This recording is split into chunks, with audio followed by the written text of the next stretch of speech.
तिकडे आज किमान एबी फॉर्म तरी देऊया. बाकीच्या याच्यामध्ये पण 90% झाले, 5-10%चा विषय आहे.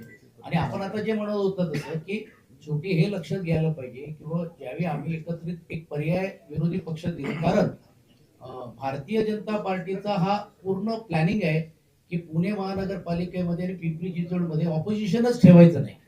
बरोबर.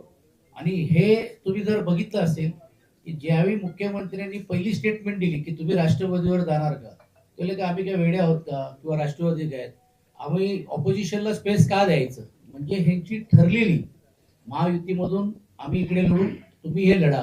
आणि ऑपोजिशनचा स्पेस करत असताना जे डाव रचण्याचा प्रयत्न केला की आमच्याच घटक पक्षाला गेले 2 दिवस चर्चा करतो, काहींना राजकीय आजार झाले, आता ते दिसेलच थोड्या दिवसात कुठचे आजार झाले, काही चर्चेमध्ये होते, करतोय म्हणून सांगितलं आणि मग नंतर त्यांनी माघार घेतली. तर आम्हाला तर हे पूर्ण प्लॅनिंग हा त्यांचा असा आहे की उद्या विरोधी पक्षाचे उमेदवारच राहता का म्हणे. म्हणून कोणीतरी अगोदर विचारलं की तुमचे 165 आहेत का.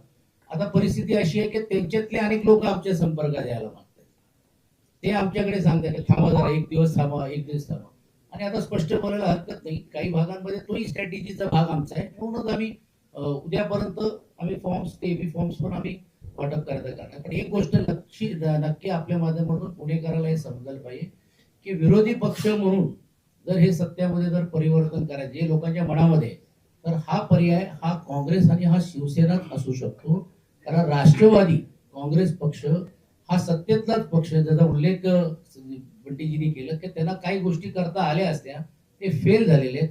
आणि ऑपोजिशनचा स्पेस राहू नये म्हणून ती एक स्पेस तयार करायचं आणि नंतर मग परत सत्तेत सामील व्हायचं. म्हणजे एवढंच जर वाटत असेल तर राष्ट्रवादी अजितदादा गटाने हे जाहीर केलं पाहिजे की बाबा महानगरपालिकेमध्ये आम्ही बहुमतावर आलो, तर आम्ही बहुमत आम्हाला मिळालं नाही तर आम्ही भारतीय जनता पार्टीवर जाणार नाही, हे जाहीर करावं त्यांनी. म्हणजे आम्ही समजू की हा आहे ना, खरोखरच एक विरोधी पक्षाची भूमिका घेऊन लढायचंय. म्हणजे बोलायला वेगळं बोलायचं, कॅबिनेटमध्ये एकत्र बसायचं आणि 15 दिवसाचा म्हणजे काय म्हणतात तात्पुरता घटस्फोट घ्यायचं आणि परत आम्ही एकमेकांशी एकत्रित बोलून घेऊन गप्पा मारायची, अशी भूमिका त्यांची दिसते.